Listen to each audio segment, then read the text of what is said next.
ભરૂચ ખાતે પંડિત દીનદયાળ ઉપાધ્યાયની પુણ્યતિથિ નિમિત્તે શ્રદ્ધાસુમન અર્પણનો કાર્યક્રમ યોજવામાં આવ્યો હતો।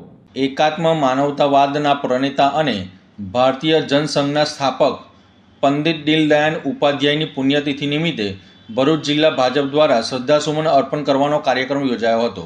ભરૂચ જિલ્લા ભાજપ કાર્યાલય ખાતે પંડિત દીનદયાળ ઉપાધ્યાયની પ્રતિકૃતિને પુષ્પાંજલિ અર્પણ કરી તેમને ભાવભીની શ્રદ્ધાંજલિ આપવામાં આવી હતી। સમર્પણ દિવસના અવસર પર પ્રદેશ ભાજપના કારોબારી સભ્ય આશવ પટેલ દ્વારા પ્રેરણાત્મક વક્તવ્ય આપવામાં આવ્યું હતું। તેમણે પંડિત દીનદયાળ ઉપાધ્યાયના જીવન ચરિત્ર અને તેમના એકાત્મ માનવતાવાદના વિચારો અંગે વિસ્તૃત માર્ગદર્શન પૂરું પાડ્યું હતું।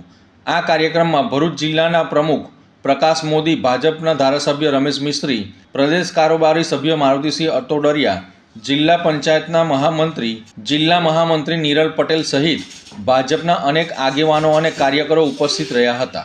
આજે ભરૂચ જિલ્લા ભારતીય જનતા પાર્ટીના સૌ કાર્યકર્તાઓ ભેગા થઈને પંડિત દીનદયાળ ઉપાધ્યાયજીના સમર્પણ દિવસને, નિર્વાણ દિવસને આજે શ્રદ્ધાંજલિ અર્પી છે। આજે સમર્પણ દિવસ તરીકે ભારતીય જનતા પાર્ટી આખા ભારતની અંદર આ દિવસને ઉજવે છે।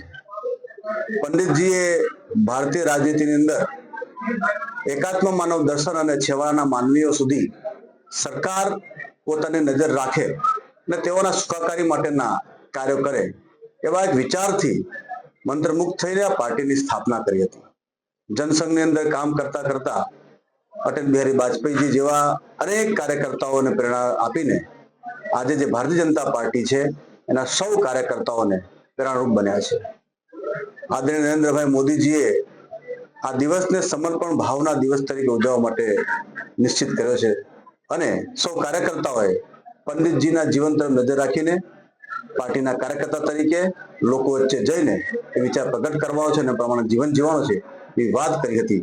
ત્યારે આજે આ સૌ જિલ્લાના કાર્યકર્તાઓ ભેગા મળીને સંકલ્પબદ્ધ થયા છે અને આવનાર સમયમાં ભારતીય જનતા પાર્ટી પંડિતજીના વિચાર સાથે કામ કરતા રહેશે એવી અભ્યર્થના છે।